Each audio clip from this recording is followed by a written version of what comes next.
vem cá conversar comigo. Você vai ao mercado, aí você vai lá, compra sempre a mesma marca de sabão em pó, vai lá, paga o mesmo preço, até paga um pouquinho mais caro, mas aí quando você observa, o produto do nada acaba bem antes do fim do mês. Daí você se pega pensando assim, eu acho que eu estou gastando muito sabão, eu estou lavando muita roupa. Não é isso não. A realidade é que as embalagens estão de fato encolhendo. Um levantamento recente identificou que mais de 24 mil produtos sofreram redução de tamanho nas prateleiras brasileiras em apenas um ano. Essa prática que os economistas chamam de reduflação, que é uma mistura de redução com inflação, é a estratégia favorita da indústria para lidar com a alta dos custos de produção sem assustar o cliente com um salto muito drástico no preço final. E aí, para entender um pouco mais sobre esse assunto, nosso contato agora é com o economista Denis Medina, que chega por aqui. Deixe-me dar as boas-vindas. Muito bom dia para você, Denis. Obrigado mais uma vez por nos atender. Olá, Vidal. Bom dia. Obrigado pelo convite. Então, bora lá para a gente falar sobre esse assunto. Ô, Denis, vamos tentar entender esse truque que eu estava falando agora há pouco. Tem a coisa da desculpa ali, enfim, né, do cenário. A gente sabe que tem coisas que ficaram mais caras para todo mundo, inclusive para as fábricas também. O cenário econômico não está tão fácil, né? Mas encolher as embalagens, eu quero saber de você se é uma medida de desespero por causa da crise ou se as empresas descobriram que essa é uma forma fácil de aumentar o lucro sem que o cliente perceba, hein? Acho que não é uma forma de aumentar o lucro, mas de atender a expectativa do consumidor, né? Quando a gente pensa na empresa, a empresa só existe porque tem um consumidor que consome os seus produtos e que gosta do que consome. E ele está disposto a pagar um determinado valor por aquele produto.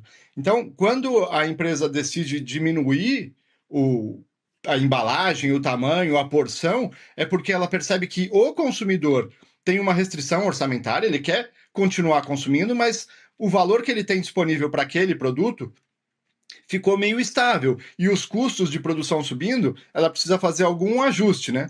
Ou aumenta o preço ou reduz as quantidades.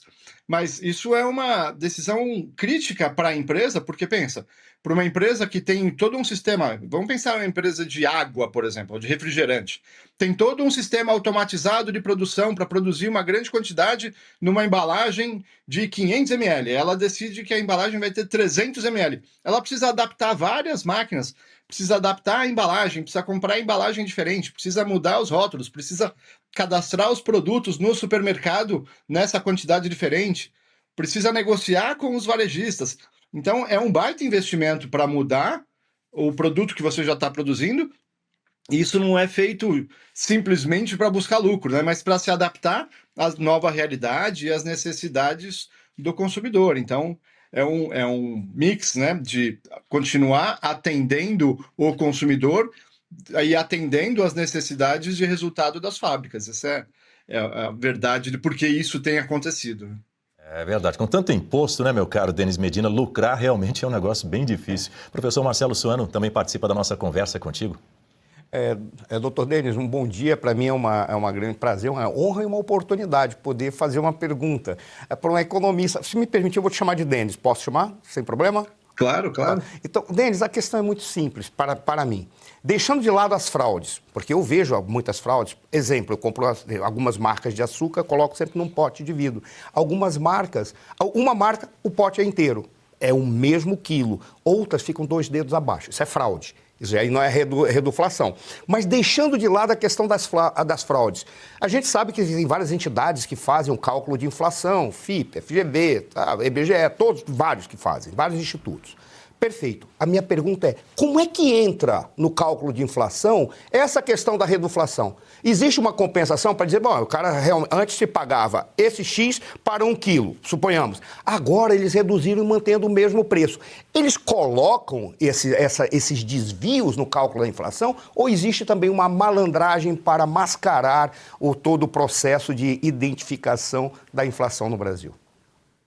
Excelente abordagem de pergunta, porque algumas, dentro das metodologias de cálculo de inflação, cada instituto tem a sua metodologia própria, né? Então, vamos pegar, por exemplo, cesta básica. Cesta básica tem alguns itens lá que compõem a cesta básica, que inclusive foi utilizado na reforma tributária para deixar com isenção tributária alguns produtos básicos essenciais, mas para a gente tentar resumir, alguns produtos são calculados por peso, por quilo, por quantidade, por litro, X litros de leite na cesta básica. Outros é por unidade. Então, os que são por quantidade, e esses provavelmente têm mais dificuldade de mudar, por exemplo, litro de leite é 1 litro de leite, né? Você não vai comprar 1 litro de 900. Talvez se mudar a embalagem, venha um pouco menos, né? Mas aí na cesta básica, no cálculo de inflação, como você está falando, ele precisa continuar constando lá 1 litro de leite. Outros produtos são por quantidade, né? Então, esses produtos que são por quantidade, aí sim não tem esse efeito inflacionário, porque ele simplesmente reduziu a embalagem, reduziu a quantidade entregue no mesmo valor. Por isso a expressão reduflação, é porque, na verdade, você está aumentando o preço da quantidade unitário, mantendo, só que reduzindo a quantidade que você está entregando. Então, você está reduzindo isso, gerando uma inflação, porque você está aumentando o preço por quilo, por litro, só que está entregando menos no mesmo preço. Então, teoricamente, está o mesmo preço.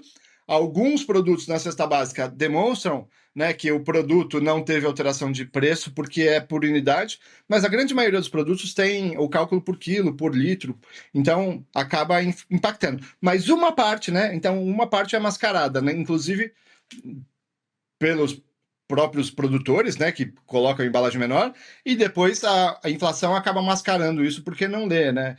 Essa mudança de... Imagina uma barra de chocolate, por exemplo. A barra de chocolate tinha 200, 250 gramas. Agora tem 180, 160 gramas.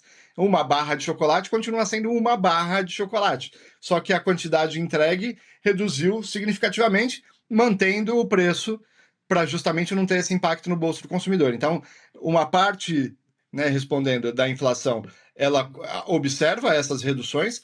Alguma parte ali, um pouco menor do índice, não reflete essa inflação porque não pega efetivamente o peso, a litragem, pega simplesmente por unidade. E aí tem uma parte assim que fica mascarada nos índices. Bom, pegando o gancho no que você está falando, Denis, tem alguma regra sobre o quanto um produto pode encolher? Porque às vezes a gente tem aquela impressão que daqui a pouco a gente vai comprar um saco de vento, né, na embalagem de salgadinho. Já é. A metade ali, basicamente, já é. Quando você abre, você sente até um frescor na cara. Daqui a pouco só vai ter vento ali dentro. Tem um limite ou não? Isso é setorial, né? Alguns setores têm, e eu falo isso porque eu atuei por 7 anos no mercado de café, e lá tem uns padrões. As embalagens têm que ter 500 gramas ou 250 gramas. Algumas empresas tentaram negociar isso com o Ministério do Abastecimento, isso é com a Anvisa. Eu quero entregar um café super especial, uma coisa diferente para o consumidor, só que ele fica tão caro que eu quero fazer uma embalagem de 200 gramas, de 150 gramas. A legislação, nesse caso, não permite. Então, alguns produtos, que nem eu falei do leite, é 1 litro de leite, né? Então, o cara tem que entregar a embalagem de 1 litro de leite. O café, 250, 500 gramas, 1 quilo. Não tem 200 gramas, a legislação não permite esses produtos. Mas a grande maioria não tem essa restrição absoluta, né? Como a gente falou, você citou lá sabão em pó, amaciante, salgadinho, o chocolate. Não tem uma embalagem padrão, porque você pode fazer um chocolate especial que ele é um bombom, é aquela porção, né? Então, cada tipo de produto tem a sua característica. Alguns não podem, mas a grande maioria, sim, permite essa flutuação de quantidade de acordo com a expectativa do consumidor, né? Bom, Denis Medina, antes da gente continuar a nossa conversa com você, então, você que acompanha aí ao vivo aqui o Jornal da Oeste, primeira edição, você pode mandar a sua mensagem por meio do nosso chat, já tem muita gente se manifestando para contar se você notou essa redução no tamanho, na quantidade ou então no peso de algum produto no supermercado de uns anos para cá. Agora, a gente vai exibir aqui no nosso telão alguns exemplos do que encolheu na nossa despensa.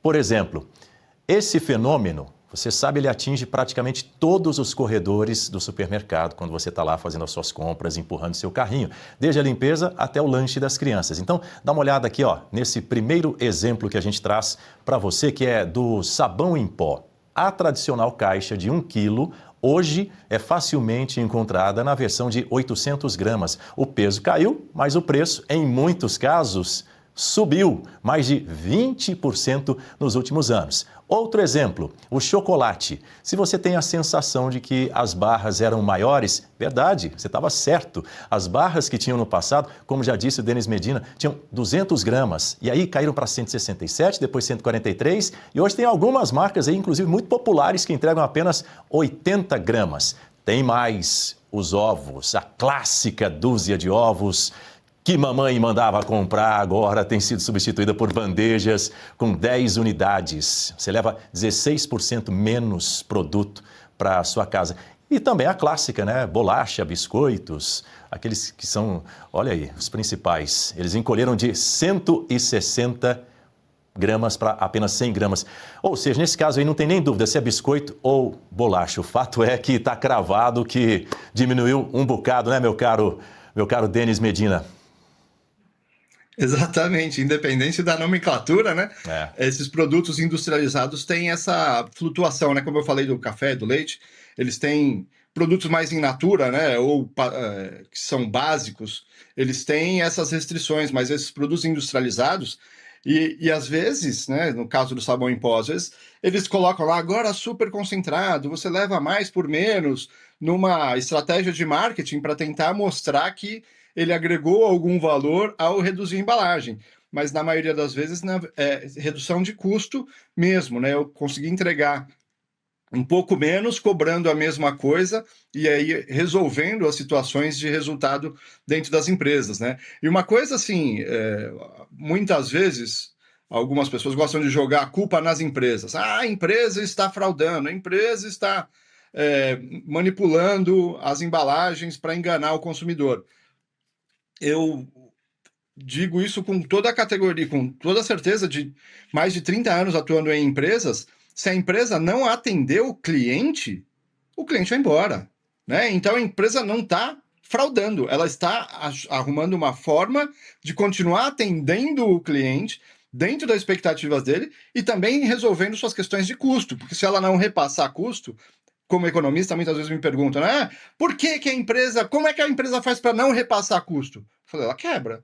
Se ela não repassar os custos, as coisas ficaram mais caras. Ela não é uma filantropia, ela não tem de verba do governo para se sustentar, ela precisa gerar o próprio resultado para continuar atendendo o cliente. Então, se ela não conseguir repassar custos, se ela não atender o cliente, se o cliente ficar insatisfeito com os produtos, a empresa para de existir. Então, é uma estratégia para isso, para continuar atendendo o cliente, para continuar mantendo a satisfação do cliente, para continuar atendendo as expectativas, mas também atendendo as necessidades de sustentabilidade do negócio.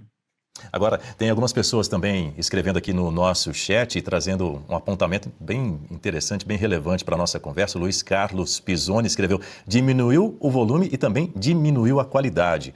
A Diana Lélia escreveu o seguinte: a gramatura diminui e o preço permanece elevado. O Homero Sanches diz que isso começou com papel higiênico. É verdade, a gente não trouxe essa imagem, mas de fato ele diz aqui, caiu de 40 para 30 metros. Tem a Aline dizendo, o preço aumenta e o produto diminui. Tem Zulg de Carvalho, é isso?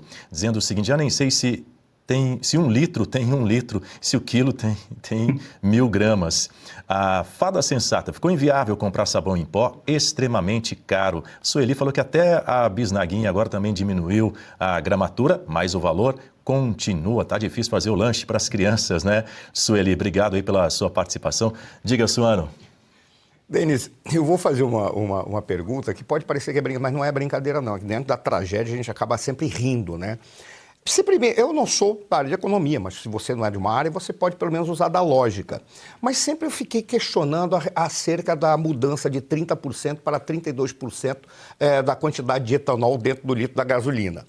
Ora, Isso seria uma reduflação? Porque o que eles não falam é, nós adotaremos um procedimento em que será mantido um determinado preço, mas nós vamos colocar um outro produto aqui dentro e uma outra coisa que simplesmente está enganando o povo. Por qual razão?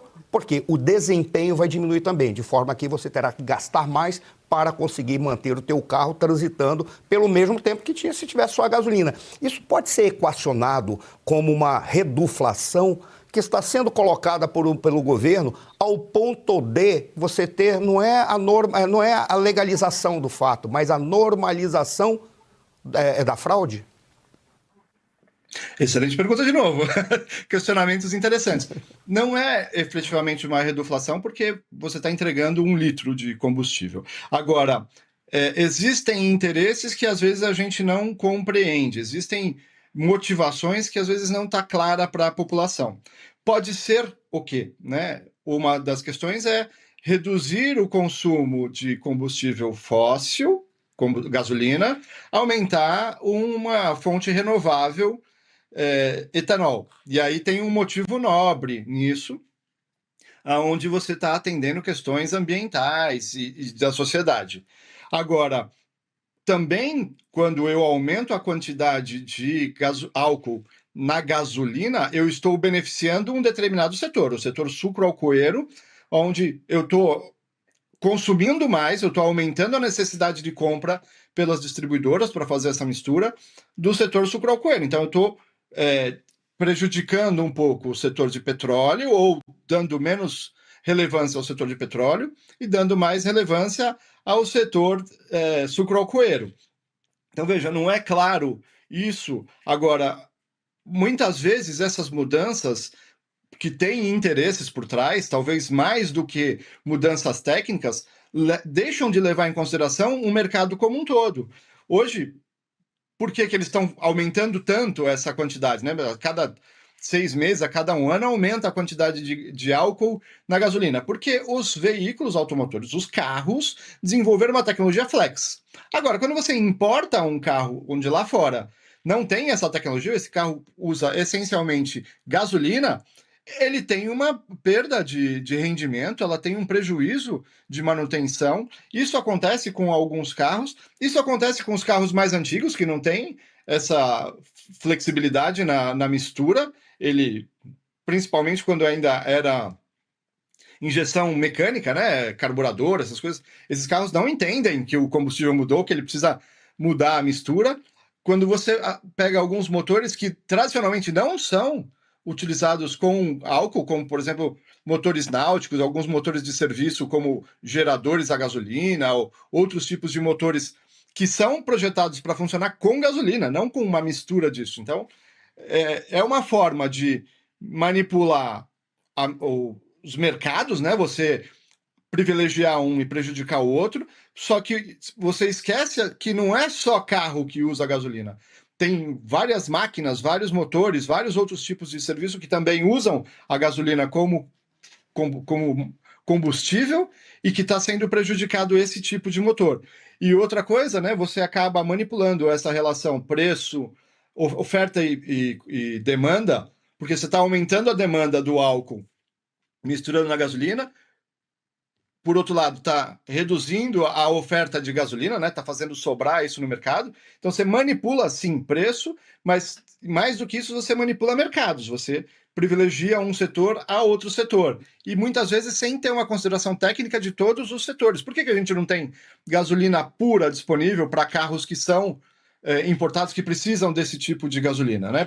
Motores que precisam desse tipo de combustível? Isso não é tecnicamente pensado. Simplesmente a gente toma uma decisão no alto da pirâmide de como vai ser daqui para frente e todo mundo vai ter que assumir isso. Acho que não é uma reduflação, né? Não é uma manipulação simples de preço, mas é uma manipulação de mercados isso. Agora, com relação ainda à reduflação, Denis, quem é que sofre mais? Porque tenho a ligeira impressão de que para as famílias de classe C, que já operam ali com o orçamento doméstico contado na ponta do lápis na hora de fazer as compras, o impacto talvez ele soe silencioso, não é? Mas é um negócio cruel, porque essas pessoas acabam, né, e eu me incluo, precisam acabar voltando ali ao mercado mais vezes para repor o que faltou, que é o que eu dizia agora há pouco em relação ao amaciante, ao sabão em pó, e aí acabam gastando mais do que haviam planejado para o mês, não é? Como é que é o impacto disso para a classe C? No final, a gente está pondo um nome de reduflação, mas ela é inflação, né? A gente está aumentando o preço dos produtos, só que mantendo o valor unitário, diminuindo as dosagens. E quem sofre mais com a inflação, sem sombra de dúvidas, vários estudos já demonstram, são as classes mais baixas. Porque a pessoa de classe mais baixa, e aí hoje a classe mais baixa é a maior parte da população, né? Sempre foi uma parcela considerável, mas a gente achatou a classe média, espremeu a classe alta, e hoje a renda média do consumidor é muito baixa. Quando a gente olha a renda média das famílias, é muito baixa. E com uma renda muito baixa, toda a renda é consumida, uma parte para habitação e uma parte para alimentação. Sobra muito pouco para lazer, cultura, outras questões. Então, se eu estou consumindo 100% da renda de uma família baixa e os produtos estão ficando mais caros por conta da inflação, eu estou prejudicando esses caras. Se eu tenho uma família de classe média, por exemplo, né, que tem lá uma parcela para educação, uma parcela para habitação, uma parcela para alimentação, mas tem uma folga para lazer, para cultura, para outras, para uma reserva de aposentadoria. Então, essa parte da reserva não é afetada. O consumo sobre a renda, a parte menor, é afetada. Então, claramente, esses efeitos inflacionários, quem sofre mais é a população de classe mais baixa, que é a esmagadora maioria hoje da população brasileira. Esses, sem dúvida, sofrem mais, e a redução dos alimentos, redução das porções, desculpa, faz exatamente esse efeito que você comentou agora, né? As pessoas têm que ir mais vezes no mercado. No passado, as pessoas se programavam, recebia o salário, corria no mercado, fazia suas compras, enchia a despensa e passava o mês com isso. Com essa estabilização da inflação, né, ou a inflação um pouco mais baixa, as pessoas podem ir mais vezes ao mercado, e aí até justifica comprar embalagens menores, porque o cara compra uma porção agora, depois compra outra, só que isso é um efeito inflacionário também, né? Então, a perda do poder de compra por conta da inflação prejudica a base mais pobre da sociedade. Meu caro Denis Medina, está sendo um prazer conversar com você, a nossa audiência repercutindo bastante aqui o nosso papo contigo. Eu tenho uma última pergunta, uma última colocação também para trazer aqui para a nossa conversa com você, porque hoje sendo sexta-feira, a gente sabe que no final de semana a gente vai, não é, Marcelo Sono, precisar fazer as compras, vem aquela lista e tal, então eu acho que a gente tem que ter um pouquinho de esperança. E como é sexta-feira, vamos tentar fechar a semana com um pouco mais de esperança. O que é que dá para esperar do futuro, meu caro Denis Medina? Tem volta isso ou é um caminho sem volta? Vamos imaginar só o seguinte, que a economia melhore amanhã, milagrosamente. Custo do trigo, do cacau, por exemplo, do transporte, que tudo isso caia pela metade. As empresas, elas vão devolver aquele tamanho antigo para a gente ou o pacote de 1 quilo, o chocolate de 200 gramas desapareceram para sempre das nossas vidas? Eu trago esse questionamento porque o Matheus Fontes, que faz parte aqui da nossa equipe no Jornal da Oeste, primeira edição, a gente estava conversando na reunião de pauta sobre esse assunto. Ele falou, Daniel, além da quantidade reduzida, tem um outro detalhe, a qualidade do ingrediente também caiu, que é o que disse a nossa espectadora. E aí ele acrescentou o seguinte, e aí eles acabam colocando como marketing positivo, agora a nova fórmula, conheça e tal, essa mudança nos ingredientes. Então, eu queria que você explicasse para o consumidor comum, para a gente fechar a nossa conversa, que está aí com o orçamento apertado, o que ele pode fazer hoje, lá no corredor do supermercado, para não cair nesse tipo de armadilha. Esperança sempre há, né? A mudança das embalagens, o retorno a porções maiores, isso é um reflexo do comportamento do consumidor. O consumidor com orçamento mais restrito, tem buscado embalagens um pouco menores, né? Ele prefere pagar na caixinha de leite condensado menor, um pouco menos, fazer, de repente, uma quantidade menor do que ele ia fazer lá de sobremesa, de brigadeiro, mas ele tem o brigadeiro, né? Apesar da quantidade menor, ele tem. Se a economia melhorar, esperamos que ela melhore, e ela é cíclica, ela vai melhorar, né? A gente está numa fase bem ruim do ciclo econômico, e eu acredito sim que a gente vai sair disso em breve. Precisa algumas coisas acontecerem. Não dá para cravar se as embalagens vão aumentar, mas e se a qualidade vai melhorar, né? A qualidade também é um reflexo do consumidor querendo buscar preço. Então, assim, se você quer preço, pô, chega uma hora que chega no limite. A gente precisa piorar um pouco a qualidade, trocar o chocolate pelo sabor chocolate, que é cruel. É muito cruel com a população. Mas é uma realidade de que, assim, para as pessoas continuarem sendo atendidas, algo precisa ser feito. Se a economia melhorar, né, como você está falando, e eu repito, acredito que vai melhorar, pode ser que aumente as embalagens. Mas certamente o que o consumidor vai buscar é um pouco mais de qualidade. Hoje eu estou consumindo a carne de segunda, eu vou voltar à carne de primeira. Eu estava consumindo um sabor chocolate, agora eu vou buscar o chocolate com os ingredientes mais nobres. Mas isso depende de fatores estruturais, né? Por que a gente está vivendo esse momento? Falta absoluta de investimento. Não vejo empresas abrindo plantas, crescendo, investindo no Brasil, vamos aumentar nossa capacidade produzida. Não, a população empobreceu. A população de rua aumentou. A renda achatou. As famílias estão endividadas. Então, não tem renda disponível para consumir. Se não tem renda disponível para consumir, não tem investimento para atender esse aumento de demanda, porque não há aumento de demanda. Então, se a gente melhorar a economia, gerar investimento, consequentemente, emprego e renda. Emprego e renda reflete em crescimento econômico. A gente volta para uma fase de prosperidade. Quando a gente olha outras economias, por exemplo, a economia americana, tem por hábito embalagens enormes, porções gigantes. Aí fala, por isso que a população é obesa. Não, é porque eles têm capacidade de comprar. A gente tem embalagem pequena porque nossa capacidade de consumo é isso. É uma Coca-Cola tamanho mini, né? Você comprava assim, uma latinha, uma garrafinha lá, KS, essa embalagem reduziu absolutamente, e hoje uma parcela considerável da venda desse produto é nessa embalagem mini, porque o consumidor quer isso, está buscando isso, né?